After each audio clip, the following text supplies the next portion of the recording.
She didn't know she was still on call. I heard her tell her ex, "He's just my bank and really boring. Come over, he'll be at work in an hour." 1 hour later, I walked into our bedroom. I didn't say a word. I just watched her life break down.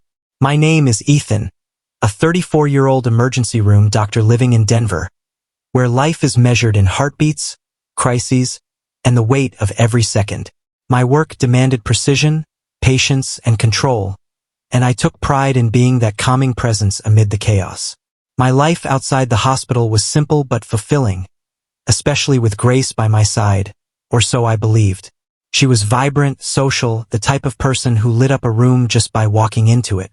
We met through friends at a charity event, and despite my reserved nature, she drew me in with ease. For 2 years of marriage, I thought we had something real, a partnership, a future.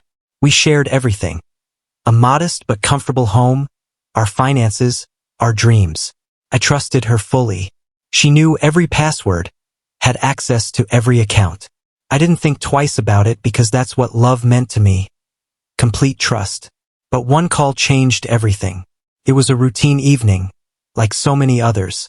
I was preparing for a long night shift, heated up some leftovers, checked my gear, went through the motions. My phone buzzed. Grace's name lit up the screen. I answered immediately, expecting something mundane. But on the other end, she didn't respond. The call had connected, but she didn't know. Maybe a pocket dial, maybe Bluetooth took over while she was on another call. I'll never know. What I do know is that the next few seconds shattered my world. First, I heard laughter. Then a man's voice. Not mine. And then her voice, light and carefree. "He's just my bank. Honestly, he's so boring. Pretend, but it's exhausting. Baby, come over, he'll be at work in an hour. My place. You know the drill. Back doors open." I froze, my hand holding the phone as if it were glued to my skin. Her words echoed in my head, each one sinking deeper than the last. I didn't react right away. I didn't scream or cry. I just listened.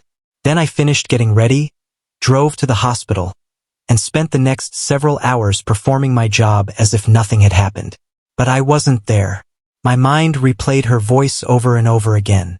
When my shift ended, I went home like normal, kissed her on the cheek, and told her I'd forgotten something at work and needed to go back around noon. She nodded, barely looking up from her coffee. She had no idea I was about to watch her lie unravel in real time. I parked around the corner from our house, having quietly taken the day off. I waited.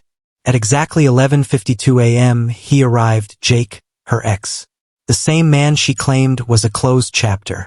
I watched him walk in through the back door just as she'd told him to. I waited 1 hour. At 12:57 p.m., I walked in through the front door. I said nothing. I didn't slam anything. I didn't call out her name. I just walked straight to our bedroom, already knowing what I'd find. Clothes were scattered. Her eyes went wide. Jake looked like a deer in headlights. Grace tried to speak, but I silently set my phone on the dresser, still recording, and told her calmly, "I took the day off today." She stammered. Jake tried to zip up his jeans. Grace reached for a blanket to cover herself. I was calm, dead calm. I didn't yell or even raise my voice. I pulled my wedding ring from my pocket and placed it next to the phone. Jake tried to explain himself. I cut him off. "You knew. She called you. I heard everything." Grace's face crumbled. She asked what I meant. I told her. She accidentally called me. Bluetooth maybe. I heard every word. She looked like her soul had left her body. And then, quietly, I said, "You both have 10 minutes to leave." Grace started pleading, saying it was a mistake, that she didn't plan it. But I repeated her own words. Funny, because according to the call, it was planned right down to the hour. Jake bolted first. I didn't stop him. Grace tried to follow me into the hall, begging me to talk. But I just looked at her and told her the truth. "You didn't love me. You loved what I gave you, security, a house, a name, but not me." I handed her an envelope with bank statements, credit logs, and divorce papers. "The accounts are frozen. Cards canceled. The car's in my name. Leave the keys. She asked where she was supposed to go. I said, anywhere but here.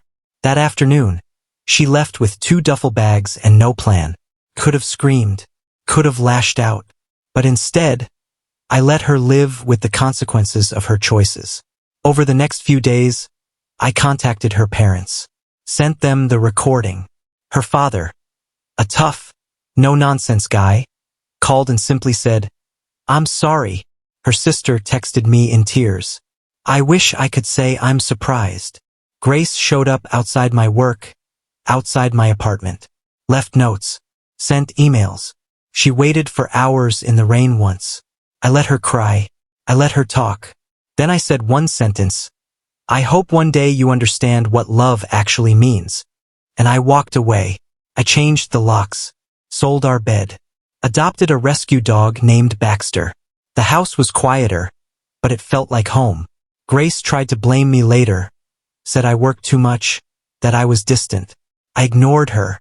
I blocked her, not from anger, from a desire for peace. She even reached out to my coworkers. One told me, Grace messaged me. She wants help getting you back. I just said, she cheated. That was all it took. Her reputation? Gone. Her ex Jake? Disappeared a week later. I never had to lift a finger. Life took care of the rest. I focused on myself. Got promoted. Took up hiking. Reconnected with old friends. Laughed again. Slept peacefully. I even dated casually. One night, I ran into Grace at a grocery store. She looked worn down. Hollow. She said, you look good. I thanked her. Then she said, I still think about you every day. I stayed silent. She asked, I ruined everything, didn't I? I said, yeah, you did. She cried and said she wished she could undo it. I told her, you can't, but I hope you learn from it.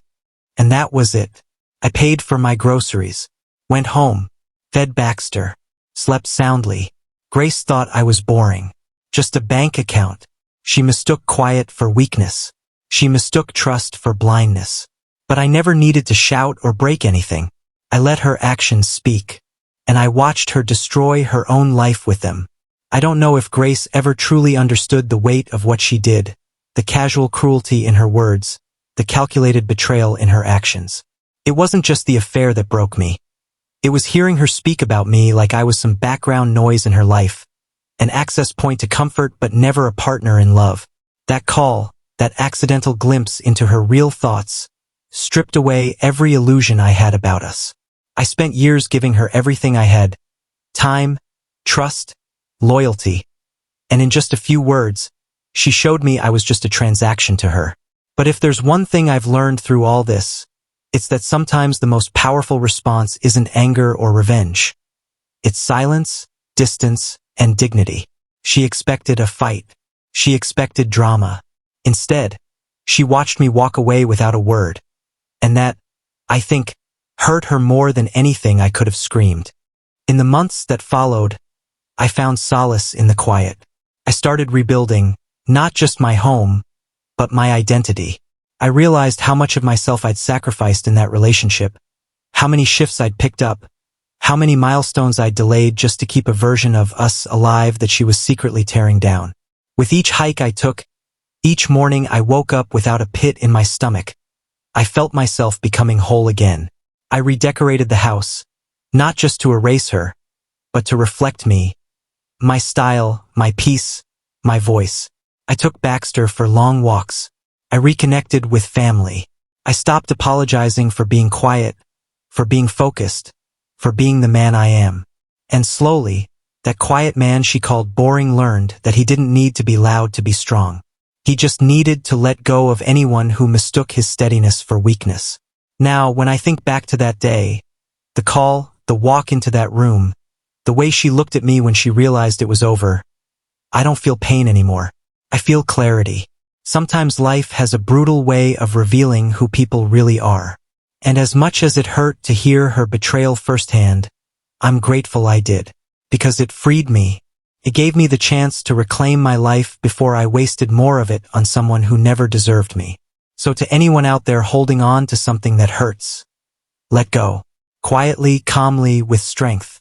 Because some endings aren't just endings. They're the beginning of who you were always meant to become. And if you've made it this far, thank you for listening. Don't forget to like, subscribe, and stay tuned. More true stories are coming your way.